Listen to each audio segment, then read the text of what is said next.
Hello and welcome to the F125 debut. Well, I say debut, but this is the first F1 game that I wanted to play since probably F1 2020. Like, I've done a proper playthrough of career was like F1 2020, which is like I did 5 seasons of that, and ever since then I've not really done a proper career or anything. Like, it's not really interested me. So we are going to be commentating. Obviously, this is while I'm editing this, so we're going to be starting in F2 before we jumping into the F1 full game. Obviously we're going to be doing 8 races because I don't spend too long on it. We're going to go from Bahrain to Australia to Imola to Spa and end in Abu Dhabi. Obviously we are not going to join, I decided not to join a junior academy because I thought I didn't see much benefit from it, because I wanted to do something a bit different. And we're going to join Invictica Racing with alongside of Gabriel Bortoleto. And with no time wasting, we're going straight into the first race at Bahrain. We're doing one-shot quali, which is only a one-time thing because I kind of forgot to change the settings, which is on my part. But we're going straight into it with a one-shot quali in debut for Invictica. But we're having a bit of a bad start already, as we already have a massive oversteer, because I'm not gelling with the car. I've not had much time in the car at all, so this car is very new to me, so I'm very struggling with it. But well, no time wasting, we go straight into the first race from the back of the grid with no time set. We're starting our first debut F2 race. Has now begun. We have now got a decent start actually, right behind Pepe Marti. We're going to pause the tyres to the left hand side to try and make a dive bomb into turn 1 if we can. We get past Bernard as well here into turn 1, making a few positions into turn 1, not to the back of Aaron as well, but we actually made a few positions of 8 positions already, which actually is really good for our debut despite having a really bad start. We're already behind our teammate because he started all the way up in 12, and now we're already behind him. We're going to make a move into turn 3 already, and now we've already passed our teammate, which honestly I didn't have the plan of this already happening, but we're having a massive moment oversteer again in the same place that we did in quali, but we're now ahead of our teammate. But now we're going round the outside of Aaron in the high tech. We've already made 10 positions from the start, which is actually massive for us. I want to go into more detail why I was struggling with the car, because I wasn't really getting used to it. I wasn't getting grips with it. It's a completely different feel to what an F1 car is. There's a lot more oversteer. It's a lot more. It's a different weight to power ratio, so the car just handled a lot differently. But we are now behind Behrman, trying to catch Behrman as well, as Kimi Antonelli actually is in the lead, as I've got to say, from pole position. But I was struggling a lot from quali to the race because I was still having massive moments. Like, see, like here, I was completely locked all the way to the right, and now I might also lose another position to Aaron going up the straight into sector 2, as he has Bortoleto trying to overtake Aaron as well. Is he going to go make a move into the corner? But as we're not sure if we can look back or see, because I haven't got any replay footage, but another moment right there as well, because you see there's a lot of oversteer. It's a setting I have on the car, and it's probably the way I'm driving as well, because I'm not used to it, because you have to build a way around. But now we have Bortoleto right, make a move to our teammate down the inside, come across on our braking zone. A little bit of contact, but thankfully no damage to our front wing. But it was a little dirty from our teammate, since it's our first race together, and obviously rule 1 of being in the team is do not make contact with your teammate. But obviously he dashes off on that same lap to claim the fastest lap, and he's already got a few seconds on us already, which is obviously really worrying in the same car, same machinery, same team, that he's able to pull that much of a gap and time on me. That's how much I'm not used to this car. But you see, I'm understeering so much that I have a massive moment on the exit going into lap 6, and now you see a massive bunch of cars flooding their way through. About 5 of them, over 6 of us now can cover us with a blanket because that's how close we are. But that massive moment really cost me, and now we're flying near the rear of the pack, which is really not what I was expecting on my debut, to be honest. I'm really not gelling with this car at all, as you can go the outside of Pepe Marti, try and sneak our way through if we can, behind as well Fittipaldi. But again, a lot of oversteer moments. You can see a lot of corrections is not the way I want to be driving the car. It wants to be smooth with, easy power delivery, but I'm struggling a lot. I see another lock up there.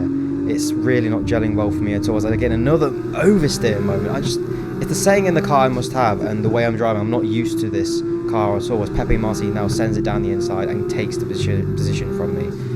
And it is definitely a little worrying as we send it actually down the inside of Pepe Marti. A little bit of a late move. Again, another oversteer moment. To correct it twice. Got to save it with a bit of a tank slapper. But this car is definitely unique to drive in a bad way, because you have to adjust yourself. If Pepe Marti goes down the outside if we can, and try and make a move as we defend and cover the line from him. Because at this point, we're not going to get any points near the end of the race, and it's just for glory. And we're going to have a lot of slidey moments in this car.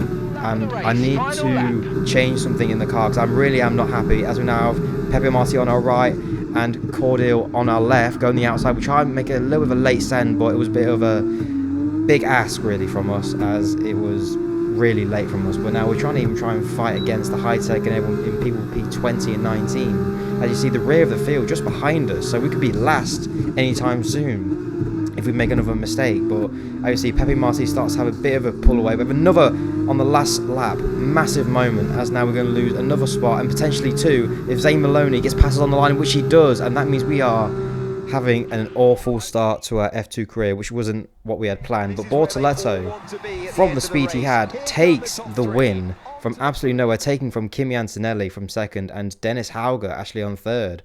But there's a lot of changes we need to do, which we do in preparation for our second race at Australia. But this time we're going to do a full quali instead of a one shot, because I think it makes more appropriate. But we've made changes to the car so it can feel a lot more, instead of sliding, it's a lot more planted, which was really good. And they've changed the way I drive as well, instead of like, you know, slinging it in like Max Verstappen style. I'm being a lot smoother with power delivery and everything. Take a bit of grass on the inside. We've got purple sector 1, as you see already, which is definitely a good sign, which means that the improvements I have is already good. I'm already up to speed. See, now I can't change the AI level difficulty. I have it on 90 since the first time I'm playing on a wheel and pedals as well in a career mode, so this is all new to me and I couldn't change it. But for this whole career, it's going to be staying at the same level that it is, so I'm not changing, using rewinds or anything. This is just raw gameplay as it is, so we have to make a massive change wherever it is. But we're coming towards the line for our first qualifying lap. Come across the line. Is it going to be pole position? It is pole position, which is extraordinary from a difference where it was even at the last race, and we stay in pole position and we get 2 points for pole, which is another thing I forgot. You get points for pole position, so that is definitely crucial for a championship fight. If you want to get more points, that pole position is key. See, now a different end from last in the last race to now pole in this is a massive change as we head to 5 red lights for the Australian Grand Prix with Kimi Antonelli behind us and Behrman in the Prema, as we get a really good start, a good launch compared to everyone else. We've already got about like 5-6 car lengths on us already. We're sending it down into turn 1. We will make it really careful to not make a mistake as we did last time, and just be really smooth, that we know we get with no issues through turn 1 and 2. So this is already a good sign for us that we can always got a gap of about 6/10 compared to Behrman behind us and Antonelli, which should be on our radar. I'm not sure if we're going to get beat today, but we'll definitely put up a fight no matter what, because the Prema boys are quick and they are the top team in this championship no matter what. We're already heading to the end of lap 1. Not a lot really actually happened on this lap, so I just keep it kind of clean and simple. But they see Antonelli and Behrman are coming along with me, and they're already on the end of this lap 2 on the back of me already, trying to make a move. I'm not going to make a move just yet, obviously, into the fast chicane, because obviously with a tight line through here, you're not going to make a move, or there's going to be some contact. But coming on to the end of lap 2, already on to lap 3 already. Everyone trades fastest lap all the way back to Isaac Hadjar, who's actually on the back of this train now. So there's 4 of us, pull away from everywhere else, making a good change in speed for us ourselves to fight against the top guys at front. But it's close, how close we are there to the wall. It shows how much we're trying to push, and then obviously we're going to set the fastest lap as well. It shows how much we're trying to push, and we have the speed now, the changes we've made. But then we've made a massive lockup into the final end of the sector on lap 5. Then we're trying to make it go around the outside as we can, but we try and defend against them, which we have. But now there's definitely a group of 5 now in the front trying to go for the win. As you see is now Behrman trying to send it down the inside of us into turn 1 as we trying to go side by side. No wheels banging, no contact. It's all clean racing, it's fine. But he's right behind us now. He's trying to set up another move into turn 3 if he can. Is he going to send it? He's going to send another one down the inside of his wheel. He's going to make it really tight for himself, and there's a bit of contact as it goes really tight. And it'll suddenly come across my line, and then that means Antonelli is invited through with the help of Behrman making contact. We see another oversteer, got to save that on the exit. So that's means we've lost 2 places with the help of Behrman making that contact with us, with the tie line that he caused and one of that move. So that's really going to cost us. But thankfully there's no damage. But now we're trying to push on, trying to catch them, but actually they're just pulling away.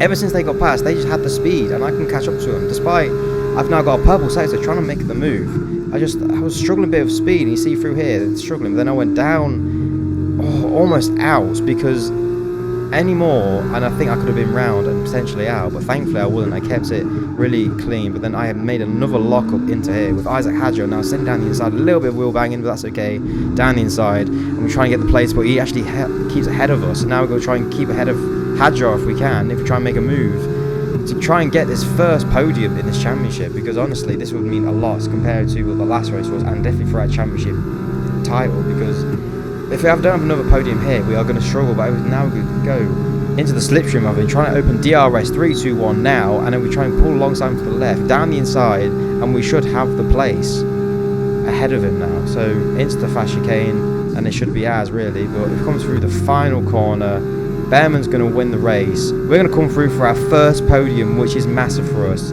compared to our Australia. To now get our first podium with the right changes we made, it means it's on the right trajectory. So that means we can now focus on performance and just get the results that we can. Bearman, Anselli, myself, Hadjar, and Paul Aaron in 5th. So we made a lot on our character as well while doing this. You can actually, with the results, get a lot of boosts in average, etc. I think it might open for teams, etc. in the future. So that could be really good for us. Try and get those results, try and improve our character as well. But we're here at Imola for our first qualifying lap as well, as we're going to try and send it. Because I haven't done Imola since, I think, 2021, the F1 game was. So we're trying to get used to, as well, a new track. I haven't played it in a while, but send it through the first qualifying lap near the end now, on the exit. Try and give it all gas that we can, all grip we try and find on the track. And we're going to come across the line at DRS, and it's going to be P20. It wasn't the best lap. It was a bit of a messy lap, to be honest. I did kind of struggle. I think because obviously learning the track again, it takes some time. But we already see there are already a few tenths up on our first lap. We're going to come into the hairpin. And this is where I actually made on my last lap a bit of an oversteer moment. So we see here that I'm going to gain a few tenths. Definitely helped me up to almost 8 tenths already. So this will be really crucial for my lap to try and finish it off nice and cleanly. Don't make any oversteer mistakes. Just deliver the power smoothly on exit, which we have. Near the gravel, we're so close. Full power, send it towards the finishing line. Where's that going to put us? That's going to put us in P5, which is really good for us. And that's going to be for the end. As you see that Isaac Hadjar takes pole from Antonelli, and Juanma Correa comes in 3rd. And you see Dirksen actually picks up a penalty for illegal blocking on someone. So that's going to be really crucial for us, because that means even though we finished 10th in the end, that'll put us placed in 9th in help of that penalty. So that'll be actually really benefit us slightly. So we start on the left-hand side, which actually is good. Going into turn 1, we have the inside line. So coming now to 5 red lights for the Italian Grand Prix at Imola. We get actually a decent start compared to everyone else. Not one we had like in Australia, but we see Ruddy made 2 positions aside of Cordial, which is trying to make a run past Pepe Marti, and then Paul Malcarel. We can look down the inside. We're not going to try and make a move just yet. And we're trying to get past Cordial. It's on our inside, so we've got to leave space and try and get past him, which we do. And then for sure makes a little bit of a mistake, so we have to hold him up just a bit. And you see Correa has made past him. We can look down the inside of here, but we won't do anything stupid because it gets really tight with that line. So if we did, that would have been possible contact. You can see, but you see Kimatale and Hadjar already pulling away from Correa in the pack, already trying to get away from us. So they're not just battling and holding each other up. But you see, we're trying to go down and get past for sure if we can. We try and make a move, try and put him off a bit, which it does, because then he locks up, which slows him up. That means we can have a chance of getting the position, trying to go round the outside, which we do, which is good. So that means we move our position into P4, and then we try and catch Correa if we can, which is a nice little move we did on for sure. We're now going to try and catch on the back of Correa, which we do on the next lap that we do, trying to get past him with DRS open. It's easy, lemon squeezy, trying to go round the outside, trying to finish off the move, which we do, stay on track, use all the track we can, try and push him out so he then doesn't try and get past us, which is good. But now we're going to try and head back to the start of the race to look more to the front. You see if Kimi Antonelli and Hadjar going side by side through the S section and try and get past each other, one another. Well, you see that Antonelli holds off Hadjar for now, but then onto lap 3, as you see, Hadjar gets DRS on the back of Antonelli. He's going to try and make a move into turn 1, and he goes onto the right-hand side. I'm going to stay right on the outside. He's going to go all the way round the outside as he can, which he does. He holds off Antonelli, go round the outside, makes a move as Bearman sets the fastest lap of the Grand Prix, as he's all the way back in P13 at the moment. So he's had a really bad start compared to where he was in Australia in the last race. He really is struggling a bit. You see, Antonelli and Hadjar still continue battle, trying to go round the outside again for first place. So these two are going to continue to battle because it goes all the way down to the wire. I'm sure it will. But you see that Carrera and myself are still battling for P3 for the last podium spot. So we're not sure if we're going to make first place because they are really far ahead. He's make a really tight move, very Verstappen-esque from 2021. Push him out wide. You see his Correa and then Antonelli on screen with Hadjar battling again. As that now Correa goes to our right hand side again, like last time. Try and make the move. We try and give it on the brakes if we can, but we can't quite make it because it was very close and we did make a little contact, but it was nothing to worry about there. As now we're on to the end of lap 6. We're going to try and catch him trying through the S's. We're going to try and make a mistake, but obviously not. You see, there's a massive gap already. You're going on to lap 7. We've got about 4 attempts to try and gain him. We've got DRS, opened that all the way up. We've got to try and catch him so far. But the power of DRS is so powerful on here. We try and go fade to the inside, round the outside, and try and make a beautiful move on Correa, which we do. And we try and pull away if we can now, because that was a beautiful move that we did right there. That really helped us into in the podium position. But you see that Hadjar and Antonelli is still at it, one another. You see Antonelli actually holds off Hadjar this time, which is good. But on to the next lap, you see that Hadjar now has him even closer. DRS open, pulls the right side as Kimi Antonelli trying to defend, but power of the DRS, Hadjar gets past him with no issues at all. But you see her now coming on to the last final laps, that Kimi Antonelli is not going to give this up for his home Grand Prix and his team's home race as well. Is he going to try and deliver? He's going to pull to the outside with the power of the DRS, go to the right side, go all the way round the outside as Hadjar trying to defend, but he's trying to keep it round the outside, but he can't as Kimi goes to the inside, as the nature of that chicane. And now Kimi Antonelli is ahead in the final lap as Hadjar needs to try and put pressure on him if he wants to make that first illustrious win in the F2 category. But now we're ahead onto the final lap ahead of Correa. We've got a second to him. We have a massive oversteer moment, correct it, we save it, but now that puts us pressure on Correa on the rear of us now, down to just 4 attempts. We've only got one final lap to do, so we need to try and defend as much as we can from Correa. You see there's a bit of a pack now burning behind us. So we see that Antonelli and Hadjar still trying to catch Antonelli if he can, maybe try and put pressure, maybe even make a move into the chicane, but he's too far back to try and make a move, so he can't do that. So it looks like Antonelli could potentially win his first Grand Prix at home as well, as we're now coming through the final sector. We dip a tyre in the gravel, making a massive moment for us. Correa goes streaming past us and we try and defend against Cordeel and everyone else behind us as well to try and keep the position, try and get past Correa if we can. We're trying to make much as an effort as we can. We have another mistake, so we lose time, but Antonelli is going to come across the line in his home race, for his team's home race, to win the Imola Grand Prix ahead of Hadjar as we try and make pressure onto Correa. We try and make a move, but with time running out, we just make a fault mistake in costing us a podium. He has done it again. Andrea Kimi Antonelli takes the checkered flag. Well, it's the team's local track, and you'd think that'd give them a little bit of an advantage, but they put on a show for the fans out there today. As Kimi Antonelli claims his first race win of the season ahead of Isaac Hadjar in a very intense race, with Correa getting his first podium of the year as well.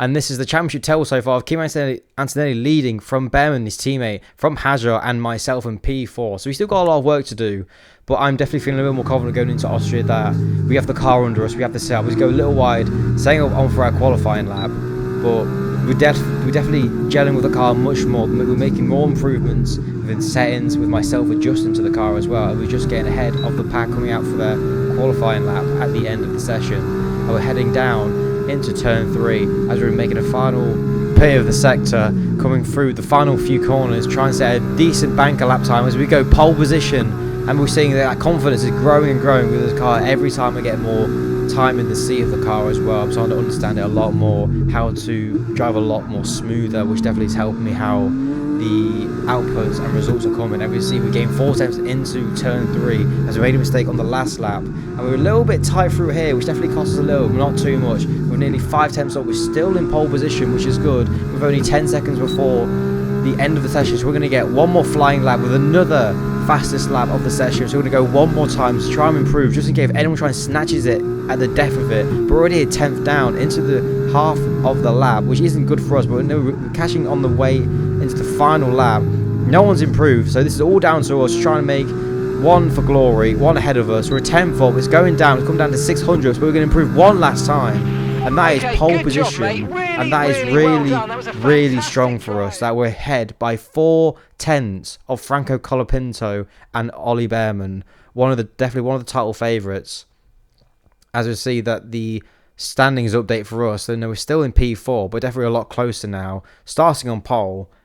I'm feeling really confident going into this because we think we've definitely got the pace to potentially pull away if we can. But we go to 5 red lights for the Australian Grand Prix, and they hold it for a bit, and as we go now, we get a really good launch ahead of everyone else. As they bog down just a little bit, we get 2 or 3 car lengths already ahead of everyone else as we go into turn 1 with no hassle at all, as behind us Colapinto and Bearman go side by side, as we're definitely pulling away about 3 or 4 tenths ahead of Morelli. See, go side by side coming through into turn 2 and 3. Will they make a move or not? We're really pulling away, as not a lot happened. Everyone's trying to stay single file actually, so actually not a lot happened as we set the fastest lap. We already got 6 tenths, or a second should I say, ahead of Colapinto, Dirksen, Bearman and that big group behind us. And you see the Colapinto is all trying to pull away from Dirksen if they can, but with the help of DRS at the aid of Bearman and Dirksen, will they make a move potentially? You see the gap as well from us back to Colapinto, always growing each time and every time we do, with every corner, because we get really confidence growing as Bernard and Hadjar go side by side.